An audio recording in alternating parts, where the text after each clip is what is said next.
Another day, another basketball stories na naman ang pagkikwentuhan natin. At ngayon nga ay ang pag-uusapan natin ang balitang may babalik na nga daw sa Los Angeles Lakers. At ang balitang meron na nga daw po ngayong 9 players ang Golden State Warriors.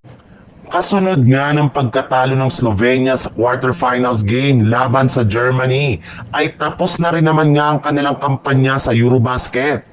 Kaya oras na rin naman nga para sa kanilang superstar na si Luka Doncic na bumalik sa Amerika at tuluyan ang sumali sa lineup ng Los Angeles Lakers.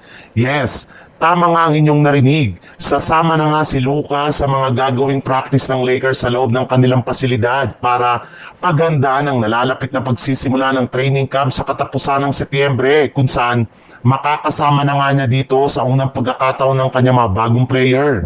Pero sa kabila nga niyan, ay expected rin naman nga na magiging limitado lamang ang kanyang mga sasalihan dito ang practice. Posible rin naman nga na hindi siya makapaglaro sa mga una nilang games sa preseason, since kakailanganin muna nila na magpahinga pagkatapos ng nakakapagod nilang kampanya sa Eurobasket.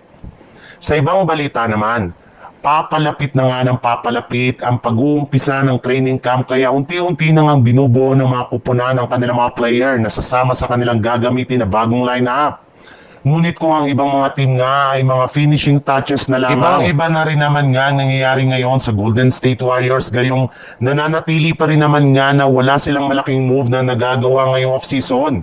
Hindi pa nga sila nakakakuha ng bagong player na magkakaroon ng malaking impact sa team.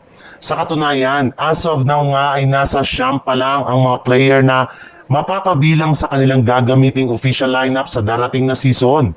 At eto nga ay kinabibilangan ni Stephen Curry, Jimmy Butler, Draymond Green, Tracy Jackson Davis, Brandon Podziemski, Buddy Hield, Quintin Post, Guy Santos at si Moses Moody. Hanggang ngayon nga ay wala pa rin naman ngang official statement ang Golden State Warriors kung kailan nila papipirmahin ang kanilang mga target player kagaya ni Seth Curry, DeAnthony Milton at Al Horford.